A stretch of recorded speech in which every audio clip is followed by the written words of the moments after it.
for a while. He went to Chicago, Albuquerque. He did his thing, but he is back, and he is back in the comedy scene. Ladies and gentlemen, give a warm round of applause for my boy, Jadrian Long. Yeah.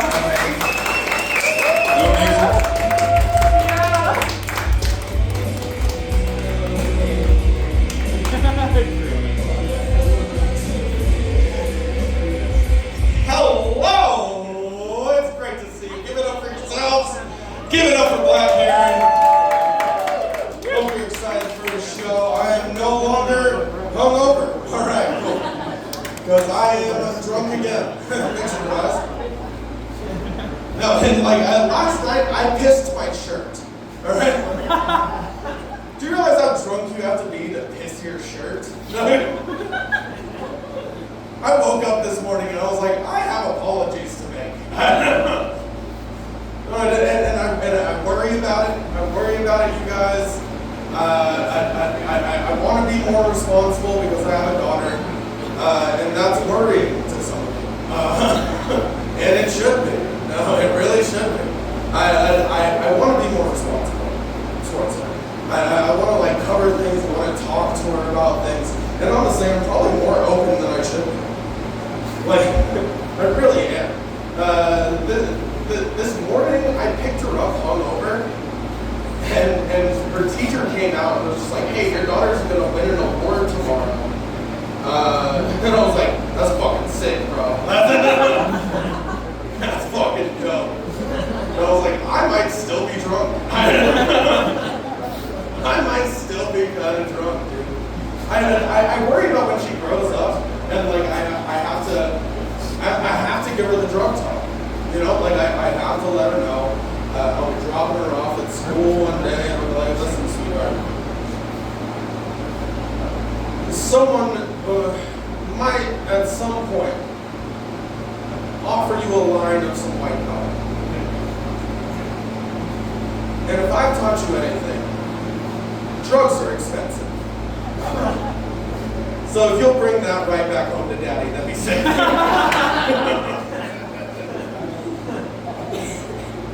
Oh man, I'm just glad that she's growing up here. It is a safe area. I grew up in Gallup, New Mexico.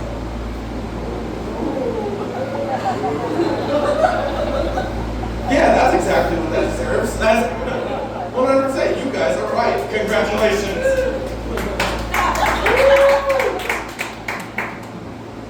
No, it's funny. It's such a weird place, dude. Gallup, New Mexico is such a weird place. I was born and they handed me a prescription for Xanax and my first DUI. It's wild, man. It's like the best way to describe Gallup, New Mexico.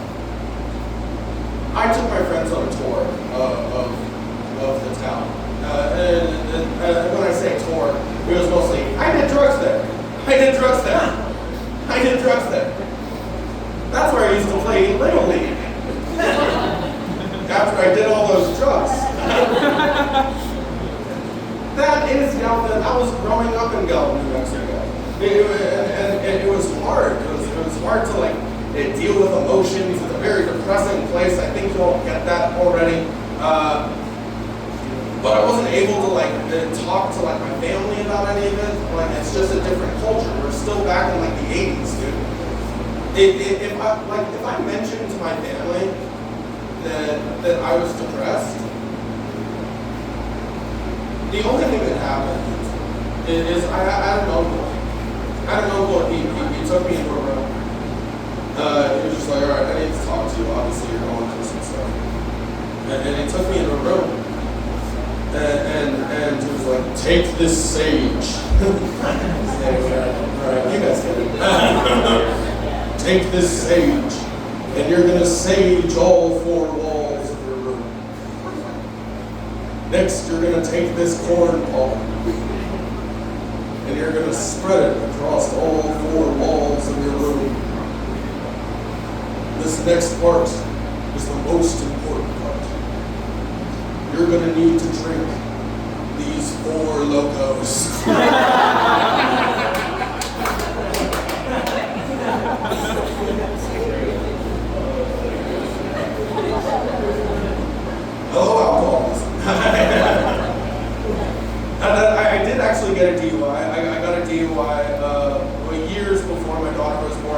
I found out that she was going to be born. I was like, no, I really need to get my shit together.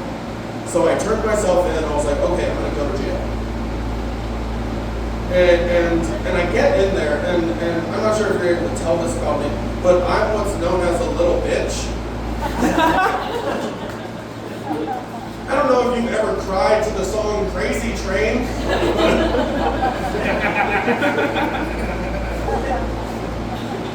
Just sitting in my car in Chicago, just like, you're right, Ozzy.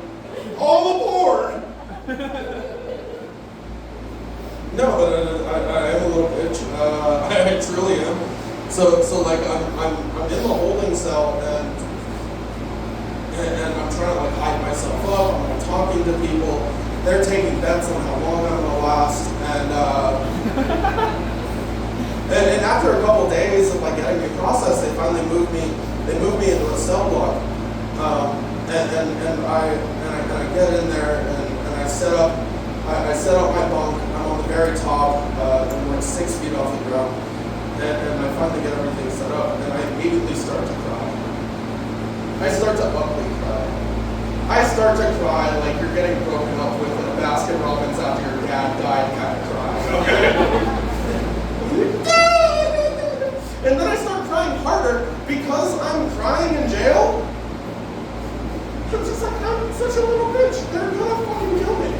Like, I'm going to die. But at this time, as I'm having this anxiety attack, there's this mountain of a man who comes up to me and he's just like, hey man, it's going to be all right.